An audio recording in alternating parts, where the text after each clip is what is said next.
On Eric's wedding day, Tina jumped from the 18th floor. When they opened her studio, it was filled with portraits of Eric. The strokes looked frantic and intense, but were full of her vibrant affection. Friends said Tina loved Eric for 10 years. He was the only light in her life. When I blinked again, I saw Tina, cornered in the classroom by a bully, and quietly closed the door. Later, she knocked on my window in the pouring rain, her voice hoarse and desperate. "Ben, do you not love me anymore?" Recently, astrophysics professor Tina discovered a new asteroid. During an interview, her striking looks caught everyone's attention and she went viral. The focus shifted from the asteroid to her almost mesmerizing face. When it was revealed the asteroid was named after her beloved, social media exploded. People praised their fairy tale romance and started digging into who I was. I held my phone, trying hard not to smile. At the video's end, the reporter asked with a grin, "Tina, do you have anything to say to your beloved why?" Tina paused, her midnight dark eyes trembling slightly. "Happy wedding day." Her tone was calm, but laced with an almost imperceptible, impending despair. I froze. "Happy wedding day?" Wendy, next to me, teased, "Oh, Ben, your Tina looks all cool and aloof, but turns out she's pretty romantic, huh? Celebrating every anniversary like it's your wedding day." Is that so? Watching Tina's loving eyes in the video, my cheeks flushed. I've been with Tina for 10 years. I've watched her transform from a gloomy girl to the refined professor she is now. 10 years ago, she transferred to our school and became my desk mate. She had skin like porcelain and features like a painting, but looked at me with impatience. Now, she's named an asteroid after me, her usually stern eyes softening when mentioning her beloved. Today marks our wedding anniversary. I planned to wait for her on the couch, but what I received was news of Tina's death. She jumped from the 18th floor, clutching a note. "Death is just a return to the universe. We'll meet again among the stars and seas in billions of years." With Wendy by my side, I handled Tina's affairs. She had a will to donate all her assets. For some reason, I've been oddly calm these days. Seeing Wendy with swollen eyes, gritting her teeth in front of Tina's portrait, trying hard to comfort me, made me almost want to laugh. After the funeral, I got a call from the lawyer. "Ben, there's a villa in Tina's name that's not part of the donation. You can handle it when you have time." The villa was in the suburbs south of the city. I pushed open the door, utterly speechless at the sight. The hall was filled with portraits. The strokes were frantic and intense, looking like a beginner's rough sketches. But the person in the portraits was vivid, brought to life by the intense love depicted. It was Eric, the heartthrob of our high school. 10 years, and I had never heard Tina mention his name. Had no idea her feelings for him ran so deep.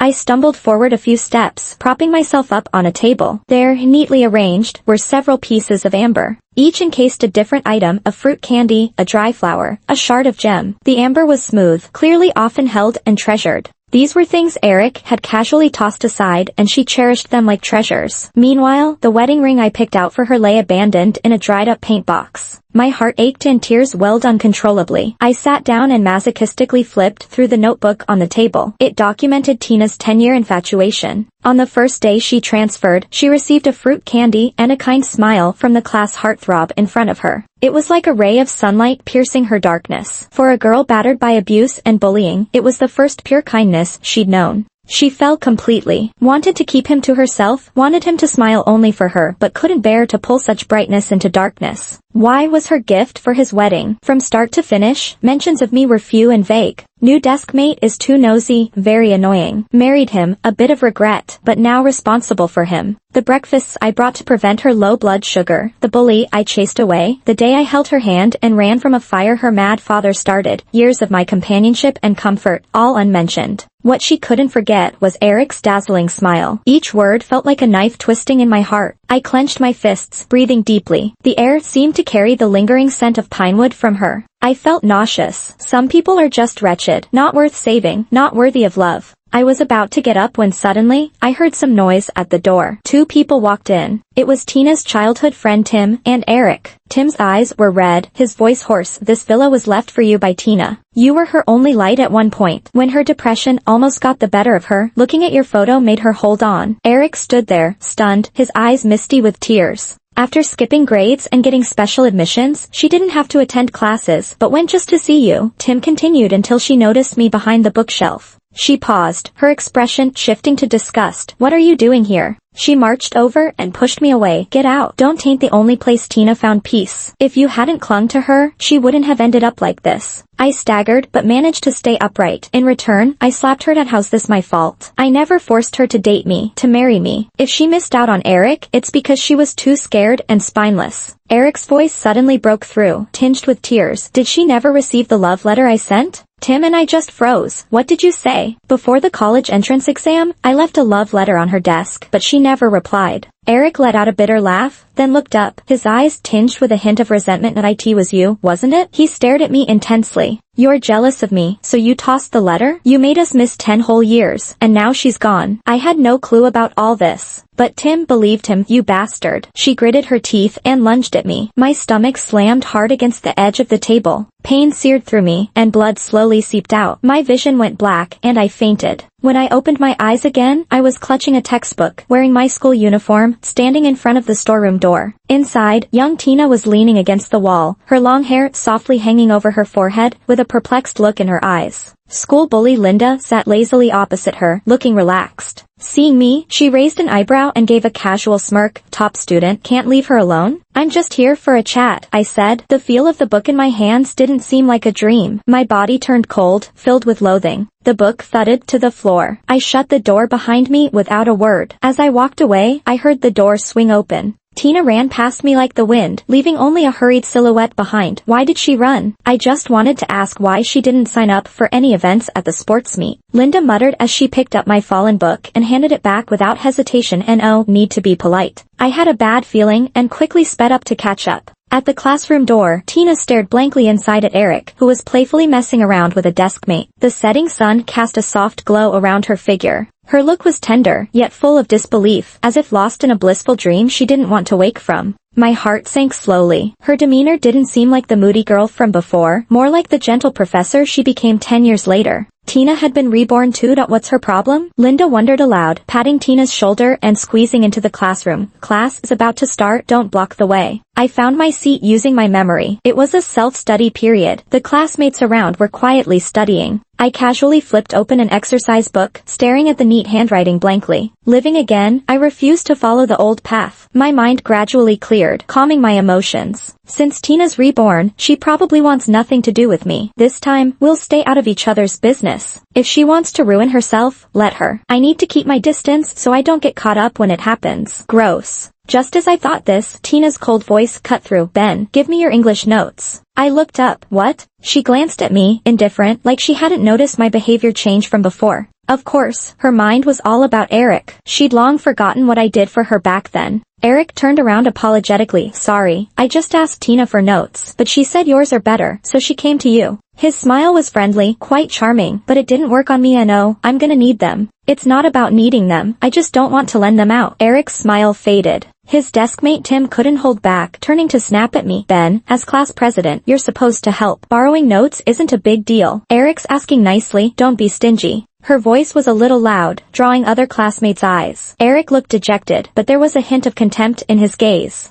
Wendy nearby rolled her eyes, swallowing her snack before chiming in. Stop with the guilt trips. Ben worked hard on those notes. Why should he share with ungrateful folks like you? What, your bad grades give you some sort of right? Seeing the argument about to escalate, Tina quickly intervened. Enough. Then she turned to me, shifting her tone to a calm, sincere one. Not Ben, Eric's struggling with English. Improving his grades is the only way for him to apply to schools in City A. I looked at her steadily, feeling a little heartache. She left the rest unsaid. But I knew. Tina went to university in City A in that past life. She wanted to go to the same city as Eric. In a few minutes, she'd already mapped out their future. Yet she never treated me with that same earnestness. The first month we were married, she moved for a job far away, only coming home every few months, never even calling first. Turns out it wasn't that she didn't know how, she just didn't care. I lowered my gaze, regretting my wasted decade. Tina mistook my silence for hesitation. Didn't you always want me to come over for dinner? She suddenly seemed to recall something, eyes lighting with realization. Help Eric improve his English, and I'll come over once a month for a meal. Her tone was condescending, like she was doing me a favor. How could she still not know how to speak to people after being given a second chance? Finally, I lost it, meeting her gaze. Do I look like someone who saves people while suffering myself?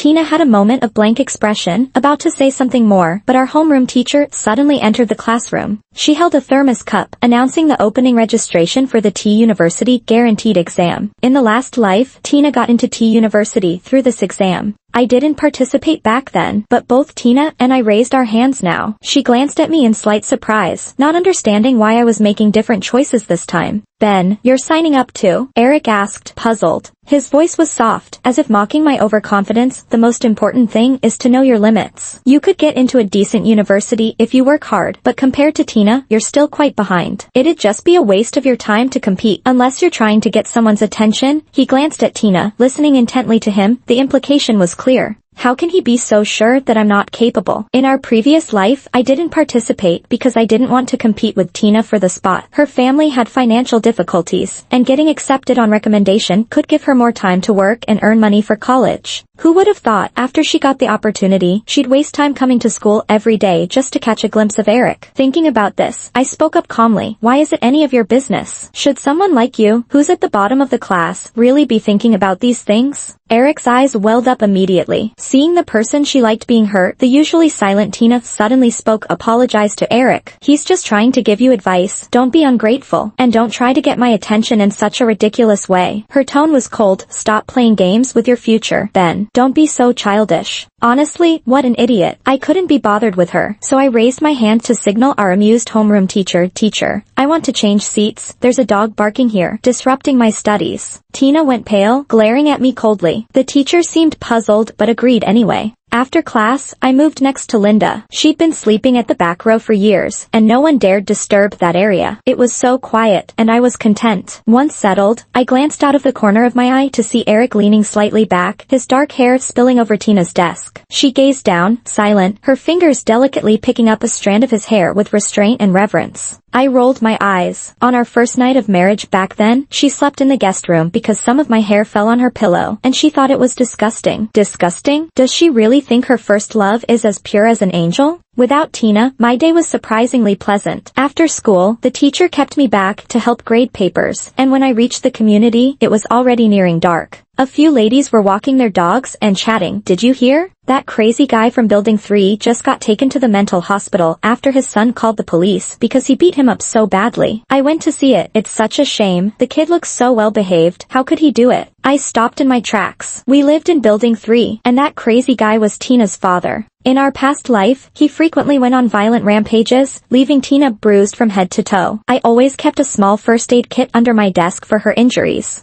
I had offered to help report him, but she thought I was meddling. Seems like in this life, she decided not to endure anymore. Not far ahead, I spotted Tina curled up on a bench. Blood was trickling down her forehead, making her face look ghostly pale. The light flickered around her, and the cold wind lifted her disheveled hair. Our eyes met unexpectedly. Hers were lost and helpless. I looked away, expressionless, ready to turn and leave. Ben, she called out to stop me. Then it was like she suddenly realized something, her usual coldness returning. What are you doing here? What was wrong with her? I found it annoying and quickened my pace. She suddenly let out a chuckle. Her hoarse voice came from behind. Don't think I don't know. You want to play the savior. You love acting all high and mighty when people are at their lowest. You think that'll make me like you? You're wrong. I despise your fake kindness. I froze. Once I realized what she said, I was trembling with anger. Was that how she saw me? All my affection and care for her were just condescending charity in her eyes, a facade? Had I loved such a deluded fool for the past 10 years? You're wrong. I took a deep breath, trying to keep my voice steady. I didn't come to be your savior. Then I took a swift stride forward and slapped her hard across the face. I came to kick you while you're down. Afterward, I gave her a sharp look and left. Tina was left standing there, stunned. Ever since that slap, I felt so much better. At school, we pretended to be strangers. Occasionally, I heard news about her and Eric. She'd copy hundreds of pages of notes for Eric. She'd get into fights with delinquents for him. She'd bike miles to buy him freshly baked treats. Back in the day, she'd roll her eyes if I just asked her to pour a glass of water. I guess true love has its differences. To that, I felt unmoved, even tempted to call her a fool. Once, I loved Tina, not only for her stunning looks, but because I admired strong characters. I adored that smart, clear-headed, cold yet fragile tragic heroine persona she had. But now that I think about it, if I went her path, I wouldn't be any any less than her. So why admire strength? I already am strong. Life was getting back on track after letting go of Tina. Wendy moved to the back row too, fed up with Tina's drama, sticking with me to study every day. Seeing my prep materials for the university recommendation, Linda suddenly woke up from her slumber and joined Wendy and me in studying, scoring over 100 more points in her midterms. Her parents warmly invited Wendy and me over for dinner, and during the meal, her mom held my hand affectionately, wanting to make me her godson, only to be interrupted by Linda. Linda casually stuffed her hands in her pockets, saying, "Mom, if you want a godson, there are other ways." I pretended I didn't understand, playing with the dog under the table. The little dog was so cute, I couldn't resist giving it a piece of chicken breast. The dog excitedly performed a couple of backflips. See, even dogs understand gratitude. Some people don't. As exams approached, I got busy with plans. Tina started disappearing from my world. We bumped into each other again at the door of the gym equipment room. The gym teacher had asked me to get some basketballs for class. As I approached, I saw a figure standing there. Tina was hanging her head, eyes red, looking lost, like a stray dog. The equipment room door was ajar, and inside, Eric and his buddies were chatting distinctly. "Eric, you dare eat what she gives you?" His friend sneered, "Her dad's crazy. Who knows if she's carrying something contagious?" "Don't say that. It's not about viruses," Eric replied indifferently at its genes. "You see her brooding all the time. She's probably picked up some of that old lunatic's traits too. But it's okay. It's just for fun." His friend laughed out loud. "But she seems pretty serious, huh? I heard she's working 3 jobs just to support you." "That's hilarious. Such a pushover." "What an idiot," Eric sneered. "I barely have to try, and she's hooked." "Oh, by the way, don't say stuff like this in front of her. Pretend to be nice. I haven't finished playing with her yet." Tina's hand trembled slightly as she held the cake. "Doesn't it feel terrible seeing your first love fall from grace?" Serves her right. Hearing Eric's words, I realized something. With his personality, he probably never wrote those love letters to Tina in his past life. He only said that to slander Tim. This time, I don't want to get involved in their ridiculous drama anymore. I turned to leave, but Tina grabbed my wrist tightly. "Let go." I couldn't shake her off and got dragged outside. She pinned me against a corner like she had gone crazy. Her cool eyes were now filled with hatred. "Did you spread those rumors about my dad? Ben, are you happy now? Do you like me so much that you had to ruin my relationship with him?" I got so angry that I kicked her off. After 10 years of being together, even if there was no love, there should be basic trust. Luckily, I had long given up hope in her. I looked at her coldly. "Tina, are you paranoid? Wasn't it you who spilled about your dad the day you transferred here? Like you? Your skin must be really thick." "Eric's right, you're such a fool." Unexpectedly, Tina didn't argue back. It was like some belief of hers was crumbling, and she slid down the wall, exhausted, finally sitting on the ground limply. I looked down at her, inexplicably satisfied. I get that feeling of seeing someone you love fall apart right in front of you. After all, that's how I felt when I pushed open the mansion doors back then. What goes around comes around, doesn't it? Her messy hair flew around her eyes, and she hung her head low, eyes vacant and expression numb, leaning against the wall like a broken piece of precious jade, lonely and desolate. I savored her expression of despair, wishing I could snap a picture and laugh at it when I'm in a bad mood. Suddenly, she let out a soft laugh, and then tears started streaming down her face. "Huh, did she really go crazy?" I heard her mumble almost inaudibly. "I was wrong. I shouldn't have." In that moment, I got it. Tina's no fool. She must have noticed something wrong with Eric lately. It's just that, in those 10 years of her past life, she invested way too much emotion into that illusion. So she'd been living in denial. Now, with the illusion shattered so brutally, she couldn't bring herself to admit that she risked her life for someone like him. So, she decided to blame innocent me. I watched her tear-stained eyes, and coldly snorted. Whether in past or present lives, she's always such a coward. I didn't want to watch her continue to spiral, and turned around without hesitation, leaving her alone in her tears and laughter. I'm not as foolish as Tina. Living another life, I won't waste my time on people who don't deserve it, twisting myself out of recognition. I've already convinced my parents to invest in some future industries, and I've helped Wendy improve his grades a lot. He regretted not getting into his dream school in his past life. This time, he has a shot. Everything's heading in a better direction. After that day, I heard Tina and Eric had a bad falling out. But that's none of my business. What matters to me is that she stopped obsessing over Eric and started focusing on her studies. Damn, why is she competing with me? She had taken this exam in her past life and remembers some of the questions. I have to put in extra effort to beat her. Wendy and Linda noticed something different about me, but they tactfully didn't disturb me. On the day the exam ended, I left the hall. The sun lazily draped over the road like a well-fed kitty, peaceful and beautiful. The exam went smoothly. Finally, I could relax. Linda, holding 3 cups of bubble tea, waited with Wendy at the door. She waved at me, the gentle breeze taming her bangs, giving her a natural, youthful look. I quickly joined them. She handed me a bubble tea, her eyes lacking their usual playfulness, now focused and gentle. Come on, let's go out for a meal. After eating, I spent the afternoon at the amusement park with them. It had been ages since I felt this happy. I've been tightly wound since my second chance at life. Today, I finally found some long-lost relaxation. It felt like all my worries vanished, and a strange sensation seeped into my blood, reawakening my numb cells. It was like being alive again. In the following days, I became the least busy one. I was constantly sent on food runs for Wendy and Linda. Today, Wendy was craving beef noodles from the south gate of the school, so I dutifully went to get them during lunch break. Upon exiting the gate, I brushed past a familiar girl, overhearing her say, "Don't worry, babe, we took care of the guy who bullied you." She led a few henchmen and hopped into a van. I then recalled, that yellow-haired girl was Eric's ex-girlfriend, who once picked him up from school.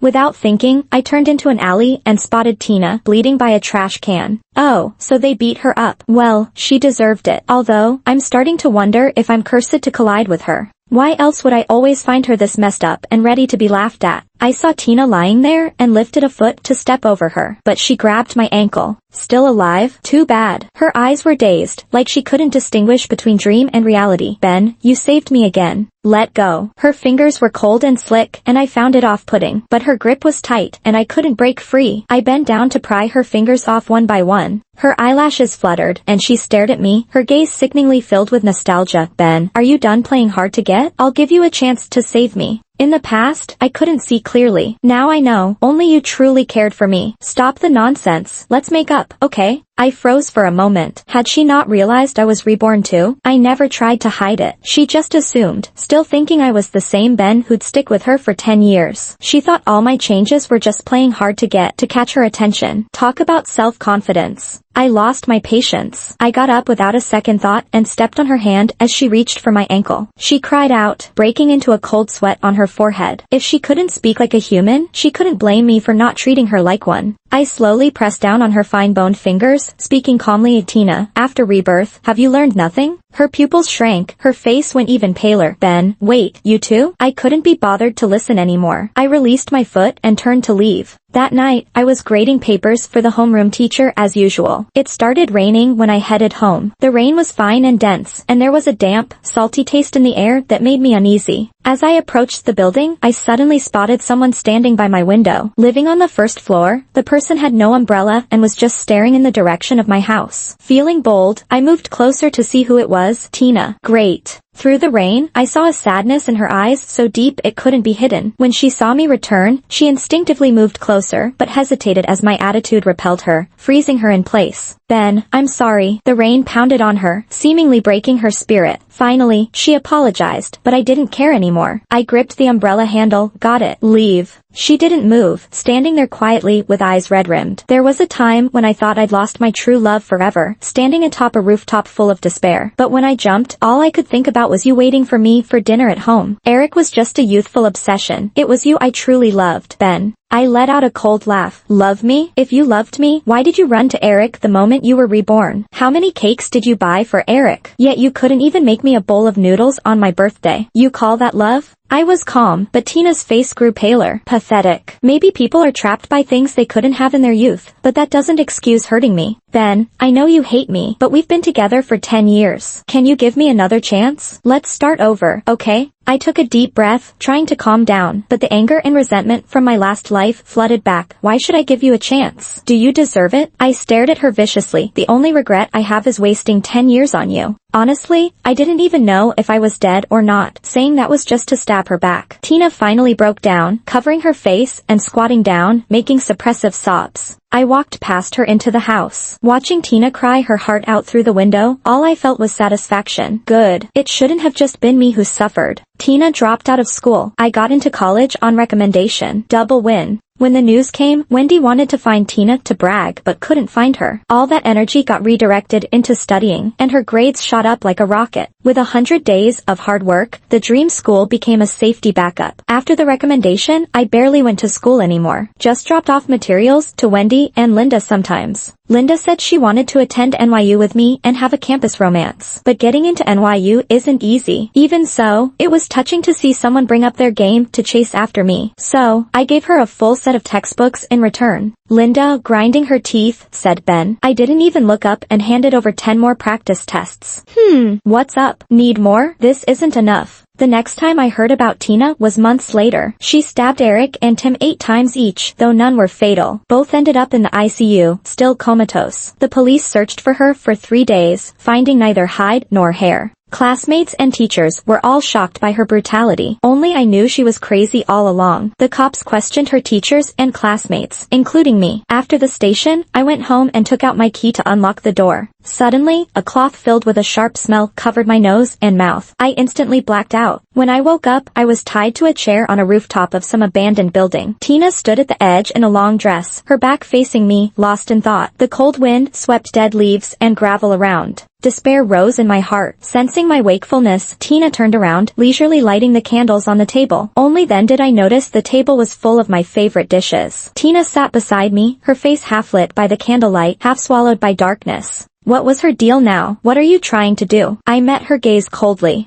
A soft smile tugged at her lips, calm eyes hiding a hint of madness. Ben, did you forget? I still owe you a wedding anniversary. Absolutely nuts. I stared at her. Let me go home. You know they'll catch us in no time. It was like she hadn't heard me and continued to ladle soup. This is our first anniversary. I made your favorite rib soup. Try it. I've had enough. I cut in, impatient. Tina, did you forget? Need me to help you remember? Her hand froze midair. On our first anniversary, you borrowed a camera to confess to Eric, abandoned everything and jumped from the 18th floor for him, hoping to meet him among the stars and see. Remember now? My tone dripped with sarcasm, and Tina's eyes instantly welled up. She pressed against me, resting her cheek on my neck, half coaxing. Let's spend today well. Don't bring that up, okay? Years of living together meant she knew how to calm me down. In the past, her little pouts would have me bending over backward for her. Now, all I felt was revulsion. I kicked the dining table. The wine bottle wobbled and spilled dark red all over her. She didn't react or get mad. She just raised her hand to gently touch my cheek, staring at me intensely, as if engraving the moment in her memory.